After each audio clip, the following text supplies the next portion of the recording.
So, hello everyone.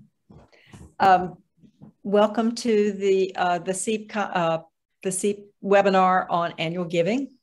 And I'm Suzanne Hall. I'm formerly from St. James's Episcopal Church as the Director of Stewardship and Development, but I retired in January. And so I've gone emeritus. And I want to welcome my good friends and stewardship professionals, Kate Kyle, who is at St. John's Episcopal Church in Tallahassee and the Director of Finance and Stewardship, and April Kerwin, who is at St. David's in Austin, Texas, as the Director of Stewardship and Planned Giving. So we have lots to talk about in what Kate calls, what did you call it, year 2 of COVID? Part 2, the sequel that no one wants, the sequel that no one wants to watch. But we're living it. So I wanted to just throw out some general topics for discussion and rumination before they make what I know are excellent presentations. We've got a lot of things going on in our churches. And of course, I think it's important to consider the virus and safety precautions that we are practicing in our respective churches. Anything you all want to say about that? I mean, you want to give a status update on where you are in your in Tallahassee and Austin? Suzanne, did you want to start us off with prayer? Darn it, I forgot. I'm sorry. Kate has a prayer that she can lead us in. I do, and Lord knows we need all the prayers that we can muster. So would you please join me in prayer? Gracious and generous God, creator and giver of all that is good, we thank you for our many blessings. We acknowledge that all that we have is from you. We offer you thanks and praise for the beauty of the earth, our work, our family, our loved ones, and all the gifts we have been given. You are with us always. In each dark hour, you are here. In each bright hour, you are here.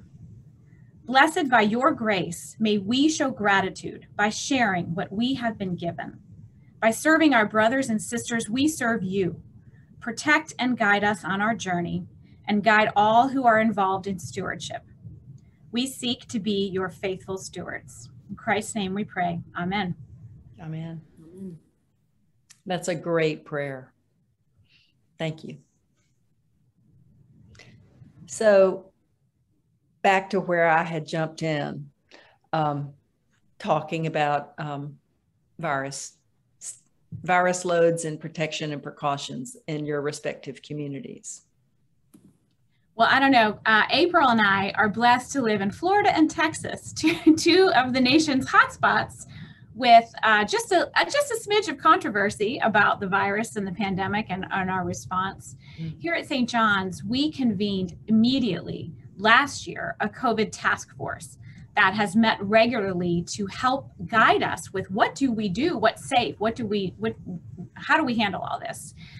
We are blessed to have a wonderful doctor in our parish who was the head of the residency program for general practitioners at the hospital. So he's just an excellent doctor with so much experience. Dr. Zorn has really guided and shepherded us through this. So there have been periods of time where we're meeting more frequently as cases rise and fall, and what's safe and with vaccines. And so we tried to just stay flexible. And at St. John's, we have had a mask in worship policy all the while. Even when many people were not, we kept our masks on. And so we're kind of glad for that, because it was not so hard for us to have to go back to masking after not masking, because I know that's been a struggle for a lot of businesses, retail, schools, etc. So we have never stopped wearing masks. We did let up with some of the spacing, the distancing, and I think you probably all remember last year we were cleaning everything, we were wiping everything down, thinking that was what we needed to do. But we've learned that it's really more airborne, so it's about masks. We are encouraging everyone to get vaccinated and continuing with masking, and we're spreading back out a little bit, but that's kind of where we are. What are you seeing, April, in Austin? Well, Because we're a downtown church, we were one of the last big churches in the diocese to open. In fact, we just reopened earlier this year, back in the good old time period when it looked like stage one was so close, but that did not happen, of course. So like other large downtown churches in Austin, Texas, we didn't reopen right away. And when we did reopen, we did have masks. We continue to have masks. After a summer slump, are seeing some parishioners come back. But right now, we only have under 60%, I think 58% of the population in the greater Austin area is vaccinated. That means 250,000 people in this area are not vaccinated. Hospital rates are through the roof. We're at the most serious threat level, stage 5, and the forecast is very poor. And so we are, always looking at what we're going to be doing. But right now, lots of space. Luckily, we've got big sanctuaries, so lots of space between parishioners, and we're eating outside, not inside, and we are masked up. Wow, that's sobering. Well, and let me move to another sobering question, and that is one of politics and racial issues within our churches. Yeah, no shortage of controversies there. You really are going right for the jugular, Suzanne. So, this is the Deep South. Tallahassee is the Deep South, much like Richmond, and I'm sure lots of the same issues that you're seeing in Austin. So this may or may not be an issue in some of our brothers and sisters in northern and western states, but it is a lot. At St. John's, we convened a group called Becoming Beloved Community about a year ago. And we have been meeting sort of a lot like a lot of people did, much soul searching in the church after George Floyd. And really taking a good look at racial healing and what can we do and what is our role to play? What is our work to do? And this is a question I'm hearing in a lot of different spaces. What is God's work to do? What is God's work to do? What is my work to do? What is our work to do? And so we're having those conversations. There is not a final report out just yet about what the recommendations will be, but it was a lot of listening. I think this group was really determined to reach out to all constituencies within our parish. We have a lot of families that have been in this church since its founding in 1829. So there's a long, complicated history. And so this is it's delicate work. We have to be careful. We have to be slow. We have to be, do it with love, right? And really listen. And so there are lots of suggestions floating around right now about book clubs and movie watchings together and meals together, but we're all kind of back in this holding pattern because of aforementioned issue number 1. So I'm hopeful that as we can start to be in person, because this is a type of work that's not really well suited for distance, needs some closeness and proximity, and that's going to require being together in shared space, preferably over a meal. So that's what's going on here. How about you, April? Yeah, same here. We've had the Beloved Communities groups that have just been blossomed and done a lot of good. When Black Lives Matter, when the protests started, that of course nobody saw coming, we convened a task force to look at how we could anticipate the needs of any future protest marches. We thought we were in a good position because we're very close to the state capitol. We had done outdoor worship services prior to the Women's March, offered free parking for pride parades. We had done the same thing. So we didn't want to get put off guard again. But that task force quickly turned into an anti-racism task force that's going to be ongoing for the foreseeable future. And we've looked at as many adult formation opportunities as possible. For instance, there's 5 right now we have from August to October that parishioners can act and they can learn and take a deeper dive. And so we're hoping that's step 1. For us, I think it's probably similar to other historical churches where we have parishioners that don't feel great about coming to the church and hearing about what we're not doing. They grew up being very proud that they had generations of families that founded the church and led the church to where they're at. And so we're listening to them. We also have parishioners that think we are doing way too little. I'm sorry, yes, way too little, and we need to move much faster. We're listening to them also. And in thinking about, what this looks like going forward, we are starting an oral history project where we do take we want to know in this living historical moment that we're in, we want to capture parishioners across the spectrum, and we want to know what they're thinking, and we want this to live in the archives. So we're starting a project, and I'll tell about that, and that has a direct stewardship correlation in regards to our annual giving campaign. Thank you both for your comments on that. I think I see in the chat that some people want to get down to our topic, which we will do now. However, I will say that stewardship is impacted by everything that happens in a church, and we all know that. So these are issues that I thought we would discuss initially and then go straight to what you all would like to say in reporting about the past and your future plans. So we'll go ahead and move into that and reserve some of these additional discussions if we have time. We always want to have plenty of time for Q&A at the end, because this is how you learn. So who wants to go first? Kate, you go first. Okay, I am happy to do that. Let's see, can I get a thumbs up? Can you all see the screen I'm sharing? Yes. Oh, I did it. Okay, so here we are again, once again, another go around. And so I thank you for the comments in the chat and you're addressing about Suzanne, because you're 100% correct. That is my assessment of this. Here at St. John's, I have a wonderful stewardship committee. We have about 10 people on the committee. And every year around right at the beginning of August, as everyone's kind of coming back, getting ready to go back to school, I like to convene the group to get together for a little retreat where we spend a couple hours together. And I think it is really important to have your finger on the pulse of what's happening. What is happening in your church? What is happening in your city, in your state, in your country, in the world? Because it would just feel really tone deaf to me. If I got a letter from somebody asking me to support financially and they made no mention of what was happening, I would just be like, where are you? So I think it's important for us to have these conversations. And we talked about a lot of this stuff in our retreat. We come together in prayer. I usually will send out some materials for my committee to read to kind of prime them for maybe I've sent them in the past, I've sent them The Spirituality of Fundraising by Henry Nowen, which is a wonderful, short little read that has really changed my focus on how I approach stewardship as more an invitation to ministry. And so I'll have them read a little something. This year we read something from Richard Rohr. We read a piece from the Faith and Money Network. So we came together and discussed that. We start with prayer, we discuss the reading, and then we sort of start brainstorming themes and ideas, like what are we seeing? What are we feeling? What is happening?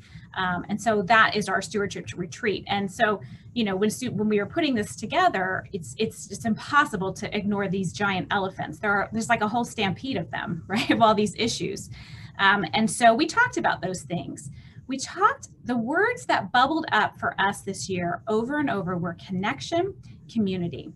And we just kept going around and around about, some people in this time really got more connected to their spiritual life, to the church. They became more engaged.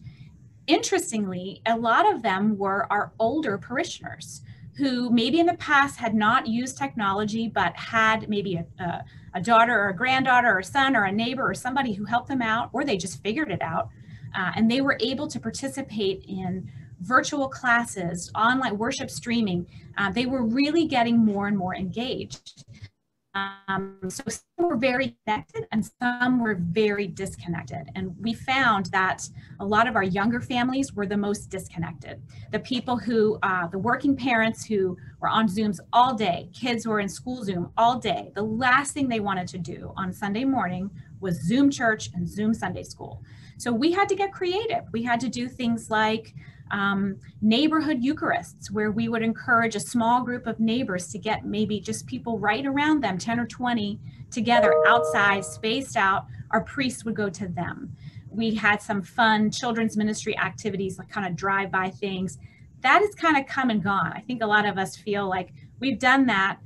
I don't know that we have the energy or stamina to keep doing those types of things. It worked for early COVID. Now I feel like we're in this part two. So we were hoping to get kind of more back to normal, and then we just kind of went off a cliff here in Florida. So we've really scaled back. We're going back to more, trying to do some more virtual things. It's tough. I wish I had a better, cheerier outlook to tell you of like, we've cracked the code and everybody's engaged and we know how to do it and here's how. And I can't tell you that. That's not really what we're seeing. The Zoom fatigue is real. It is really real. So we're being a little more judicious about, does this need to happen, right? Is this something that we need to continue to do? What can we take off the calendar? What is too much? We don't want to do things just to do them. We want them to have meaning. And here at St. John's, another issue that we're dealing with is a rector search. Our beloved rector resigned and stepped down to pursue his PhD in creative writing. We're so thrilled and happy for him, but he's not here. And we have a new interim, and that's going great, but we're in that process. And this is a time when a lot of the financial people get really squirrely and nervous.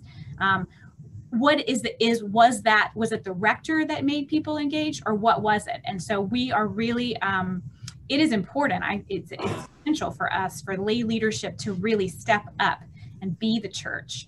We also are losing an associate rector, and our youth director is now doing mission work in Ecuador for 2 years. All wonderful transitions, but timing a little suboptimal for us on staff.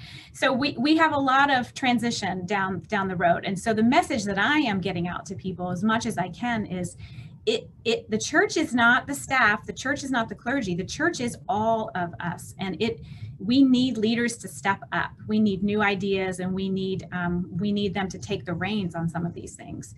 So that's a little bit of the challenges facing us here. So our response to these issues as a stewardship committee, as staff, as clergy, is that we're trying to get closer. Now, safely, of course, not too close with masks, clean hands and all that, but we launched a small group ministry last year. It went very well. We had about 150 people sign up to small groups. They were either through generational sortings, intergenerational, time of day, what worked for you had a couple of options of what group that you would get into. And every month there was a topic of discussion. What I really believe more than anything that will drive generosity and drive giving is engagement, connection to the church. So we have to be always thinking of ways to engage people with the work we're doing. So we started a shepherd ministry last year for pastoral care. Our rector was like, our interim rector said, I can't do we went from 3, now we're going down to 1. She is going to need a lot of help and support. So we've built a team, and they are making phone calls and checking on people and doing the work. So the shepherd ministry is starting. And one of the things we ask ourselves at every program staff meeting is, who are we missing? We kind of brainstorm ideas. Who have we not seen or heard from in a while? And how can we reach out and check in with them? Communications is more important than ever, I think, for every organization right now across the board. So the challenge of over communicating is that people tune you out. If you're just constantly pumping info out, people just shut down. You have to be very judicious about what you share, the length of the text. Photograph and video is key to grab people's attention. We have redesigned our website. It's fabulous. I highly recommend you go check out. It's saint-john.org, saint-john.org. We had a fabulous director of communications and graphic designer help us with that. The website is the hub for everything that's happening here. We send out a weekly email. I'm sure all of you do the same thing, getting little blurbs in there about tying together and telling the story of how the funds are used, connecting people to how the money goes out of our doors and into the world. And social media is more important than ever. So if you don't have somebody handling these things on your staff, I highly recommend that you find some leaders in your parish, like lickety split, and get on it, because it's really important. one of the things that we're doing this year for our stewardship committee is we're calling them generosity ambassadors, kind of like diplomacy State Department. We're sending them out into the little constituencies all around. So the Altar Guild, the Flower Ministry, the adult education folks, the men's Bible study, you know, the choir. So every group that we brainstormed, all the groups and our committee, I sat down and we went around the table and I said, okay, who's going to take them? And everybody has their list. And their goal is to go invite themselves into any of the next meetings and gatherings that are happening in September, October time period. Our campaign will be the month of October. So that's our prime time when we're really focused on talking about giving. They will invite themselves and go and make their 5-10 minute invitation, right? It's an invitation and it's an inspiration to participate. This year is essential for us at St. John's. We really, really need all hands on deck. So they're going to be the ones saying that message. It's not just going to be me. It's not just going to be the clergy. It's going to be the church itself talking to each other. Another thing we do is this wall of, we had a wall of love. And this year we're calling it the wall of connection, where we invite people to write down just about a time. They can put a picture up there, tell us a little story about a time that they have really felt connected at St. John's in the last year. And this wall starts, it's just like chicken wire on a wood frame, and we put it in our parish hall. And over time, over the month, these little stories pop up and pictures pop up, and people love to stop and look at it. It makes them so, so happy. And then when the season's over, I take all those little messages down and I read them, and they're beautiful. They'll bring tears to your eyes. People will share a story of, I lost my mother and I was, weeping in the church, and then somebody came up and put their arm around me, or whatever. And so I take those messages and I tie them in a little ribbon and I send them out to the people who really need to hear those messages. The people who are the staff people who are making those things happen, or the clergy, or whoever's idea it was. I send those to people and they love them.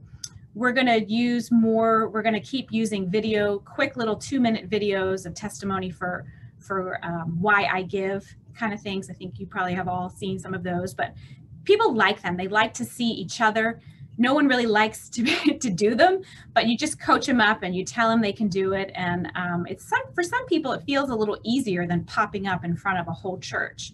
They can just do it at home. You got to make sure you give them the right instructions, and make sure you hold your camera this way, not this way, and make sure it's not a noisy background. You have to kind of coach them up, but those are really helpful. Another thing we do at St. John's is we ground our campaign in scripture every year. That's really, really important to me, that we are grounded and rooted in the word, in what we all believe. And so this year, our scripture is, I have it up on my board, 1 Corinthians 12:27, which says, "Now you are the body of Christ and individually members of it." We kept coming back in our retreat planning about the body of Christ and the community and how we are all part of it together. So that's going to be printed on every piece of material that gets mailed. It's going to be my tagline on my email for the rest of the year. We're going to use it over and over. Now you are the body of Christ. Really, and I encouraged my stewardship committee to really take that in their own daily devotion and their own prayer practice, to really meditate on that scripture. So for us, this is a really important year. It's, pray for us that we're going to make it through this time, because transitions are hard. They're really, really hard, but they're also really exciting because we're on the edge. God is doing something new here, and God is always doing something new. And so we have faith and we live into that. So with that, I will stop my share here and turn it back to Suzanne. Okay, that was excellent. Thank you so much for that, Kate. And there have been some questions follow up to you, but out of respect for April, I want her to begin her process, because you know how and then we will get back to as many of the questions as we can, and keep them coming, you guys. Thank you, April. Sure. Thanks everybody for being here today. It's really amazing to be around other people hearing about stewardship. Sometimes feel like we're in our own little bubbles, and it's just so much fun to connect with Suzanne and Kate this morning. And I bet I'll have some great conversations this week. So any stewardship pros out there, let's talk this week. But I just want to put our annual giving campaign in context for 2020 and 2021. So 2020, by the grace of God, we did fantastic. I still can't get over the numbers. In the middle of a pandemic, we met our goal. We exceeded our goal by $50,000, plus we raised an additional $100,000 for an urgent technology request, and that was for 42 Wi-Fi ports, because this is an old giant building that we're in, and we needed a live stream. And we raised $36,000 for our Go and Do Likewise ministry that sponsors a family seeking asylum. So we had this amazing generosity, plus our capital campaign. We're in a 5-year payout, and we are ahead of schedule right now. So we are just amazed by the generosity of parishioners and how we did last year.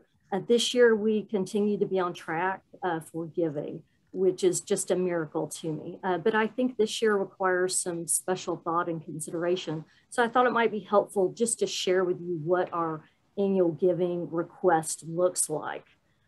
So here is a timeline of what we're going to be doing this year. And you'll see we already started in August. So 2 Sundays ago, we had our Welcome Home Sunday. I bet y'all did too. It's the same as Back to School Sunday, where we bless the backpacks and welcome everyone back. But this year we had a big focus where we called all of our parishioners and invited them back to church, assuming they had not been to church during the pandemic, which we absolutely know is the case. Because I know when I talk to a lot of our generous parishioners, even they're giving, even though they're not attending. So we said, please come back to church, either virtually or in person. And all of our volunteers were trained on exactly what that means for each person. And that was a big hit. So we did have a really nice, robust crowd virtually and in person for that. September, this coming month, we're going to be focused on thanking parishioners in all the ways we know how. By calling, saying thank you so much for giving, for every person that gave, no matter what the amount. And we're going to be writing handwritten cards, and we're going to be doing videos also. We have some real special parishioners that gave not only to annual giving, not only the capital campaign, but gave to that special urgent technology request I mentioned earlier. And we'll do special videos from the Rector for those folks, because that was pretty amazing that they gave over and above. In October, we're going to be doing a big special event, and the pre-work for that is the most important. I'll talk about that. In November, we have pushed back our in-gathering by a month. Usually we have our in-gathering where we ask everyone to bring their commitment cards to the altar. We usually do that in October. But even back when we were close to stage 1, we realized we probably needed some more time this year. And then the most exciting thing I want to talk about is from December to February, we're going to be doing some neighborhood socials with a stewardship focus, and we're going to start that oral history project. So let's take a bit of a deeper dive in August. So when our stewardship committee was brainstorming on how and why people would want to come back to church, they said, people miss bacon. We miss bacon. We miss smelling bacon during service, and we want to smell bacon. We want to taste bacon. And so we changed our breakfast to a bacon-focused vegan and non-vegan breakfast grab-and-go sandwich. And we offered candied bacon that we called heavenly bacon. And that was a big hit. Here's our rector, Father Chuck Treadwell, holding up some candied bacon. And we had a teaser video that went out, and people actually came just for the bacon. And I did save some aside for those that could only participate virtually so they could get their bacon later. But the best part was that we got to tell people what we've done with their generous giving. And our senior warden detailed what do ministries look like during the pandemic at St. David's. And that was real important, and people responded to that. So we were super happy. And we also introduced at Welcome Home Sunday a new video tour of the history and the artifacts of the church. We did this as a thank you to capital campaign donors, and specifically for our parishioners that have not made it to church during the whole pandemic. And we know that actual physical building is so important to parishioners. And this just went over gangbusters. This was real important to people. You can see it on our website. It's under our history page. And we had a generous parishioner who did this himself. It turns out that if you have a radio television degree with RTF, radio television film degree from the University of Texas, even if it's 30 years ago, you still have some skills. And so a big shout out to our supreme volunteer, Eric Leibrock, for making this for us. But if you have any questions about that, reach out to me directly, because we're using it in different forms. And so far, it's a really big hit. And September, this coming month, our leadership's going to be reaching out in thank yous to parishioners in different ways. We also are going to have an urgent request for those who are able who've not given this year. So we are going to segment our parishioners into givers and non-givers. The non-givers, we're going to reach out and personally ask them to please underwrite some Zoom rooms, ministry Zoom rooms. So I think a lot of our parishioners understand this from their businesses that they're in, that we have these hybrid meetings now that are, you might have some people in person, you might have some people that are virtual, and you're not going to know until that morning because there's some people that need to stay home with a sick kid or something like that. So I think this will be a really easy appeal. And we want to know who this does appeal to. We'll continue to segment these folks, and we will ask them to support the church for our annual giving campaign for the first time. And we'll do this in a different way for everybody else. So we want to pay real careful attention to these folks so they continue their giving into 2022.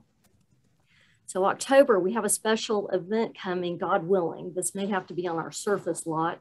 We have not a lot of outdoor space, but we do have a surface parking lot that we have used for a lot of events during the pandemic.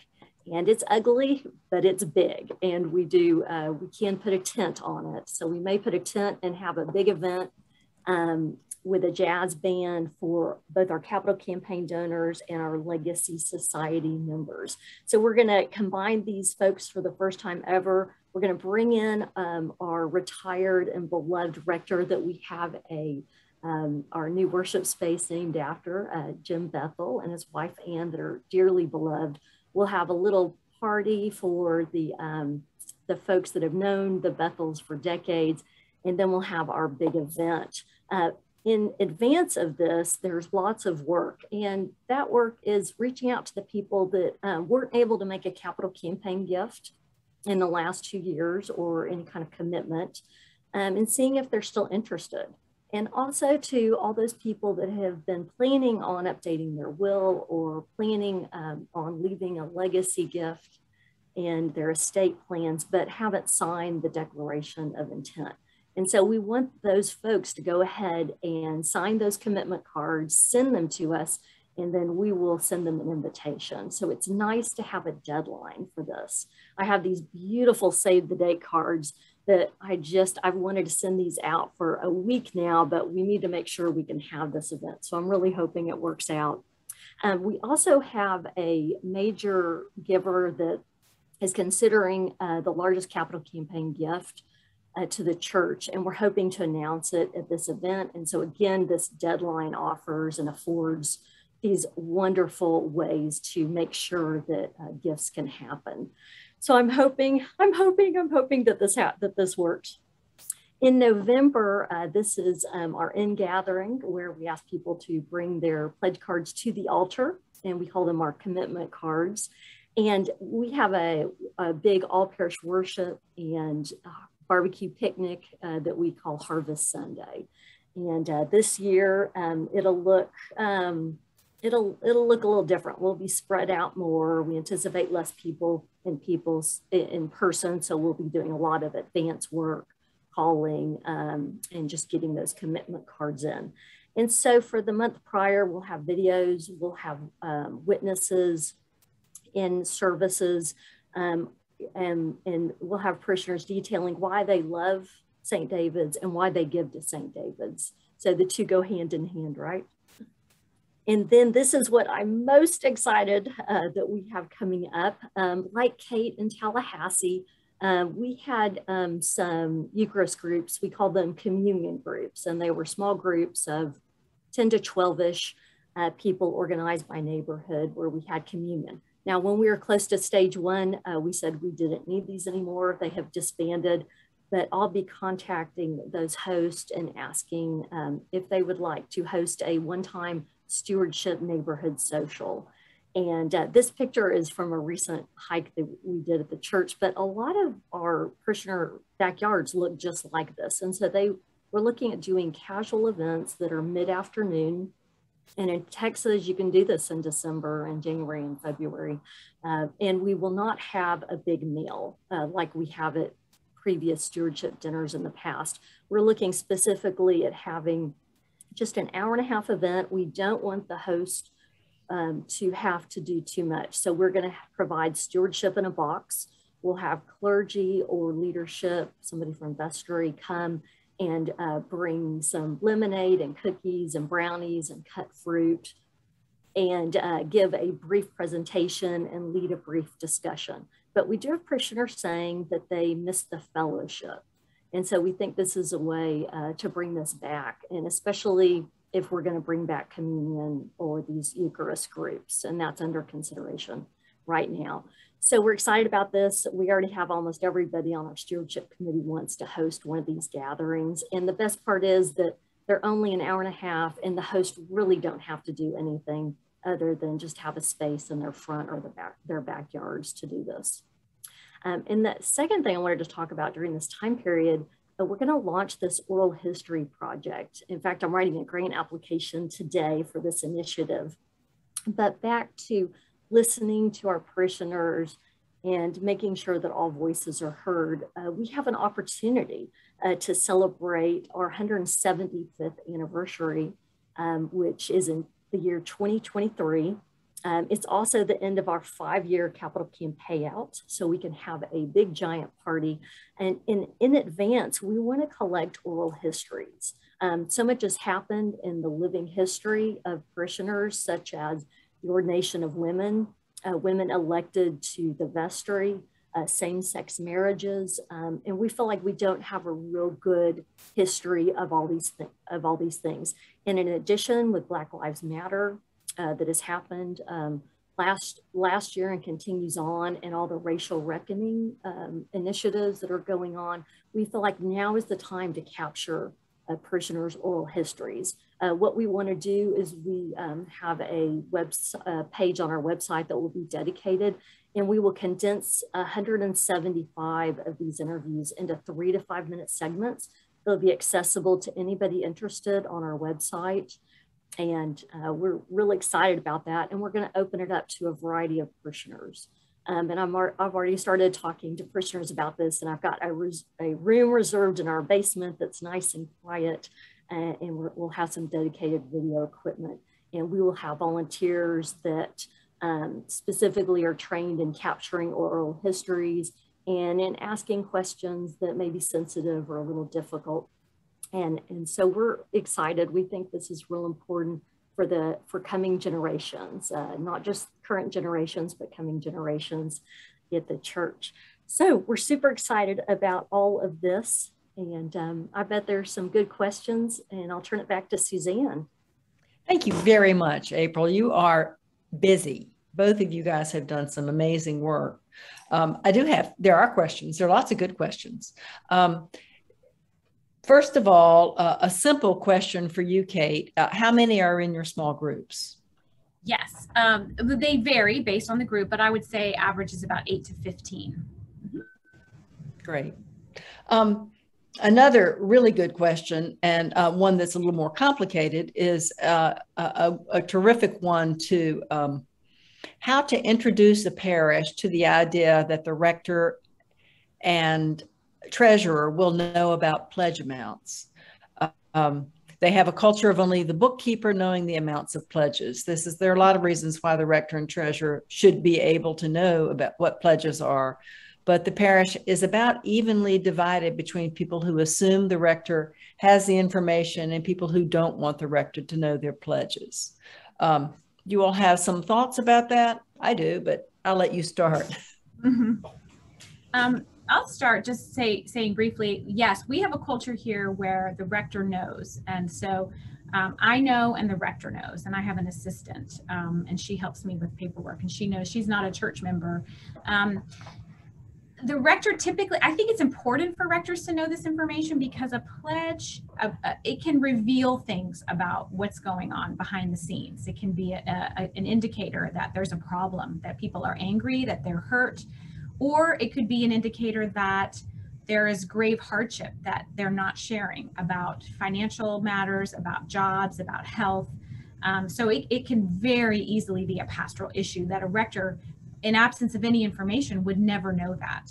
And then there was another question I saw about how some people can use their pledges as weapons, right? They can use them as stick or carrot, or what is that saying? And so, you know, some people tend to do that because it's probably worked for them in their life at some point, that they were able to exert some sort of power over others by using money. Maybe that was done in their family systems. Maybe they've had success with it in the business world.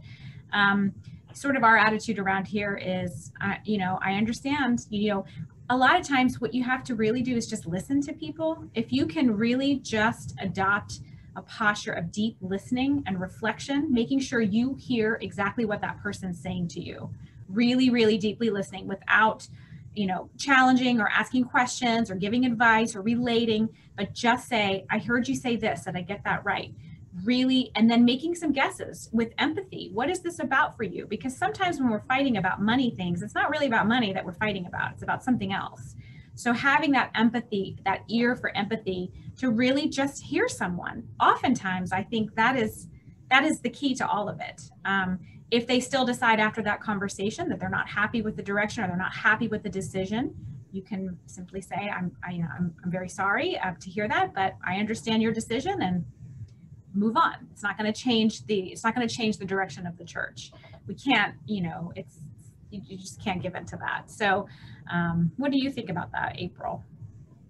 I recommend sending as many people from your parish as possible to the SEEP annual conference. It's going to be in Atlanta in late February 2022, because this question comes up every year, and every year I feel like we have the same discussion. This is a best practice that your rector knows and thanks parishioners directly.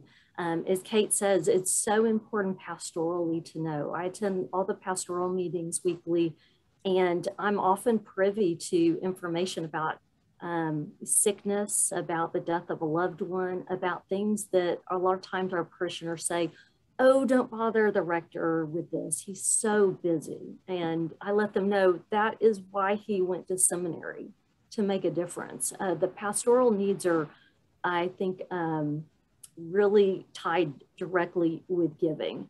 And you can know a lot about what's going on with a parishioner based on their giving levels. And so I think it is important. Plus, we are building disciples of Christ, right? That is our mission. And those are tied directly together. So again, I would encourage you to send a group to SEEP and to delve deeper into this for your specific parish, because everybody's parish is a little different and the culture is a little different. And you can find somebody that had to overcome this obstacle at the conference. Yeah. And the other, I had just another thought while you were talking too about that. And that is that our giving is a direct response to the blessings that God has given us. And this is what I try to teach people in new member classes when I can get them in the door. That it's not about, I really like this, so I'm going to give you money, or I really don't like this, so I'm not going to give you money. It's about your relation, the donor, the parishioner's relationship with God, growing in their capacity to give generously and walk through life with open hands, not with controlling hands. And so those are sensitive, difficult conversations, but your rector will be able to handle that. They're well versed in having difficult conversations. And that little Henry Nowen book that you mentioned is invaluable in helping people to understand that stewardship and giving is part of our faith. It's a response to our gratitude for a loving God. and it opens our hearts and our community in fundamental ways. But it's true that frequently a dramatic change in a stewardship gift is an indication of a pastoral issue. Absolutely.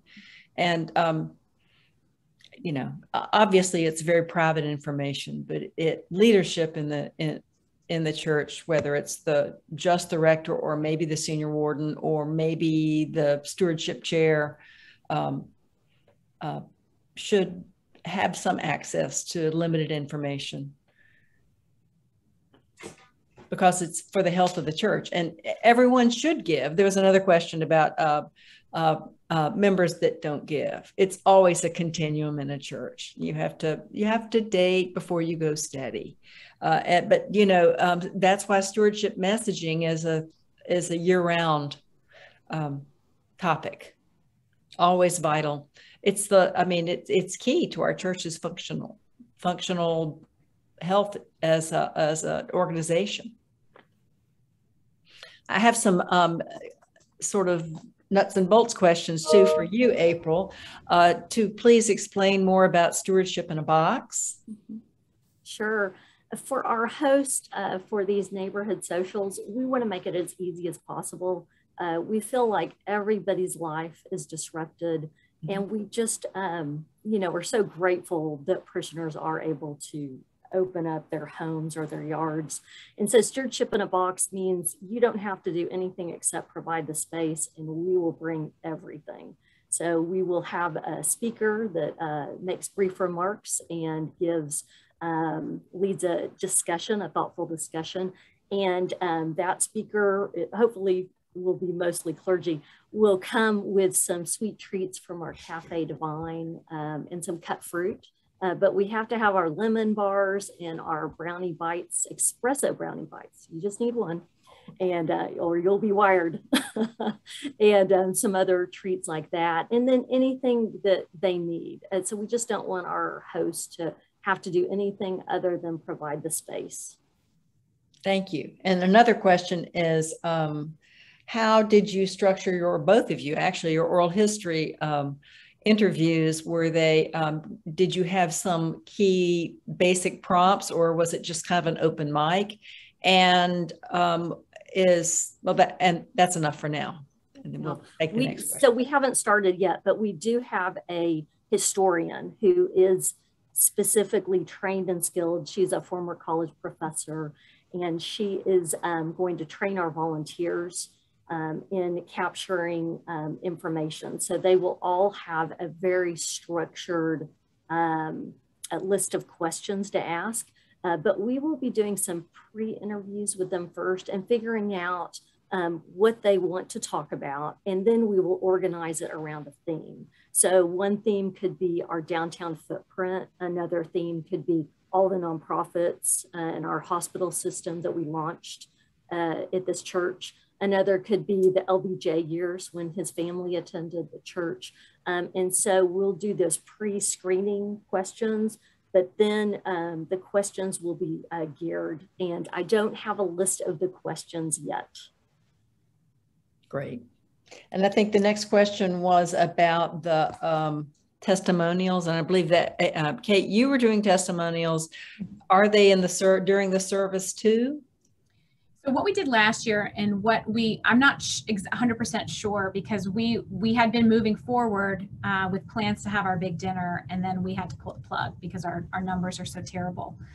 So what I did last year was I had, I think, 3 or 4 different parishioners, and I tried to get a nice cross section, people who are new to the church, people who've been here forever, ages, you know, gender, racial, economic backgrounds. I try to make it, you know, a real nice representation of who we are. And then I usually give them a prompt, and it's something about, you know, tell me, you know, last year it was, I'm blanking on what it was, but it's something about, last year we did a whole book study on gratitude. We read Diana Butler Bass's Grateful, and we had a book study, we had Zoom conversations, and I was really wanting to link the concept of gratitude to generosity. When people are in the practice of giving thanks for all things, even really rotten, hard things, always having that mindset of finding finding the sweetness. There's an outpouring that comes from that. So that was the prompt, talking about, what are you most grateful for at St. John's? So this year, we're talking about the body of Christ. And so our themes are more of community and connection. So I'll probably be, and I also think a lot of times about who do I have coffee with? Who do I have a great phone conversation with? Who has a great story? Who can tell a really great story and that's really compelling? Because when we share our personal stories, our own experiences, that is what moves people. Not necessarily, you should give, I give, we need to give, or we have to make our budget. Like, that doesn't inspire anybody. But when you tell a story of, I was in a really low place and a person picked me up, or I was a family that needed help and my church family helped me. There was a woman who told that story one year, and it was so powerful because so many church people are much more comfortable to be in the position of giving than they are receiving. And it takes a lot of humility and grace to be able to be the one who receives help. So that was a good reminder. So be in the lookout for people that come to mind who tell great stories, who have great stories, who maybe survived an illness and have a new appreciation. Whatever your theme is that you're trying to highlight, that would be my advice. Great. Can I piggyback on what Kate said? What I do is, throughout the year, somebody thanks you for something or you hear about something. I just keep a list of those people, and then I call them up when it's time to have a stewardship witness. And I ask them to revisit that exact moment. And I want them to be very, very clear and very concrete. So for instance, for one parishioner, it was the first time he came to service. He had never been in an Episcopal church. And when the gospel was brought in the middle and everybody gathered around and heard the gospel read, that for him was a moment where he realized he loved the Episcopal church. So Anthony talked about that. For another parishioner, Sandy, it was in an adult formation class when she learned about a volunteer opportunity working with children that fit her skill sets as a retired attorney, and turned her life around as a volunteer in her retirement years. And so her talking about that moment when she realized this is a perfect fit for me. So I'm looking for those concrete things for parishioners to talk about. And I think it's real important for parishioners to practice ahead of time and to make it very brief. We like to practice ahead of time. I like to, bring them up to the lectern in church and time them, actually, if we can do that, if they can come to church ahead of time, because sometimes you get those witnesses up there that just don't know what to do with an open mic. And so it's good to practice ahead of time. Mm-hmm. We've had another question come in, which is very, very valid. You both come from large congregations. And so do you have any suggestions for smaller congregations where it seems there are only the same 5 to 10 people who are available to do the stewardship work? Well, stewardship is everyone's job: staff, vestry, clergy, finance committee. It's not just the stewardship committee, it's everybody. So I would say, everybody that's in a leadership position becomes, as Kate says, your ambassador. I like to call them our cheerleaders. So I want everyone in leadership to have an active role as a cheerleader. And that starts, at any meeting that I'm at, just giving an update and asking people to share the good news update. I think that's real important for letting people know that what they say to parishioners has a direct impact on giving. One of the things that I learned from my colleagues through SEEP, but also from just friends who attend much, much smaller churches, is that nobody escapes stewardship if it's a small church, because, you have a budget and everybody gives what they can, and pretty much everybody has to give. So, and knows that, so that the people that are deeply involved in the life of the church are also the contributors. And I mean, it's a lot closer to 100% giving level at small churches. And my experience, St. James's was a pretty big church. So that was, but do you have anything further to say about that topic, Kate? I think you're absolutely right. I mean, when it is a small group, it's like when you're in class and you only have a few students. There's nowhere to hide, right? The professor asks the question, you better have an answer. Yeah, in my experience, and I've only been doing this for a few years, and I've learned so much from you, Suzanne, and you, April, and everyone at SEEP. So again, I'm going to echo April's comments about the importance of those conferences for inspiration, for connection, for ideas. It's just wonderful. But that there is no slick marketing campaign. There is no snazzy graphic that's really going to do the job better than discipleship and engagement. And that will drive, that's everything. Because the trends I'm seeing, and I'm hearing this from my peers across the country, is that in 2020, a lot of the number of pledging households went down almost everywhere. But what was interesting were that the dollars went up sometimes, or didn't go down as heavily as the number of pledging. So that's telling me that the people who are giving, the people who are worshiping, are digging deeper into their faith and giving more. And so the question and challenge for us as the church is, how do we reach the people who are outside our walls? Right? If we just are only talking to ourselves and only to the people who are here, and not always being mindful and thinking of the hurting world, and how do we engage with them? How do we make them feel welcome? How do we always try to have a beginner mind so that we aren't so stiff and ritualistic, and if you don't know the ways of the Episcopal Church, that you're lost? How do we make things very accessible and comfortable and welcoming? So smaller churches, we all have a lot of work to do to encourage and invite new people in. So that's what I would say about that.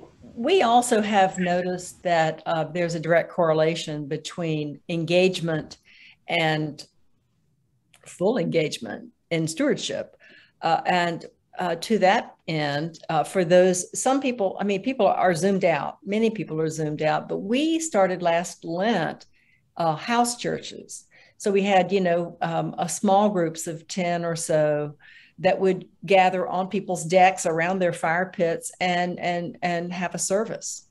And we also did a crazily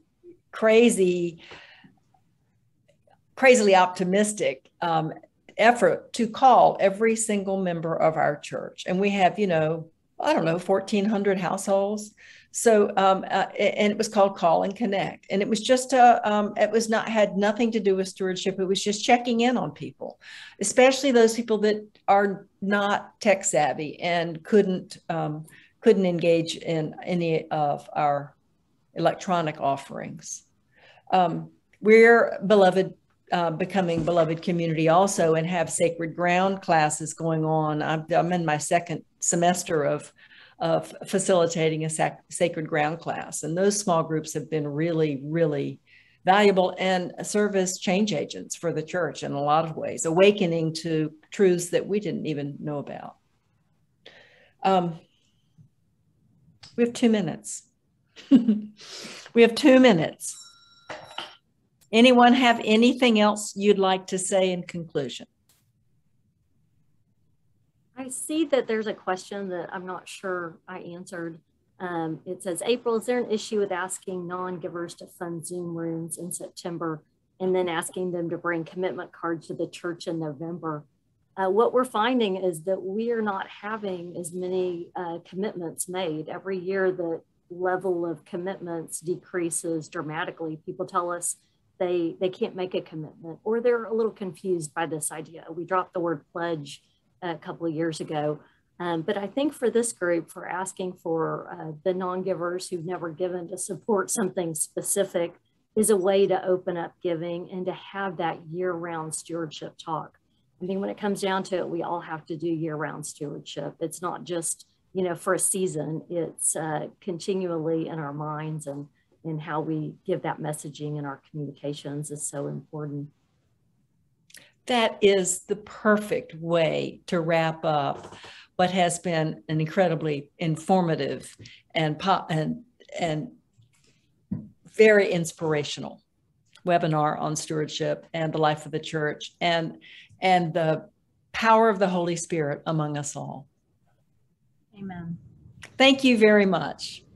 And stay tuned for the recording tomorrow. Thank you very much, Seep, and blessings to you all.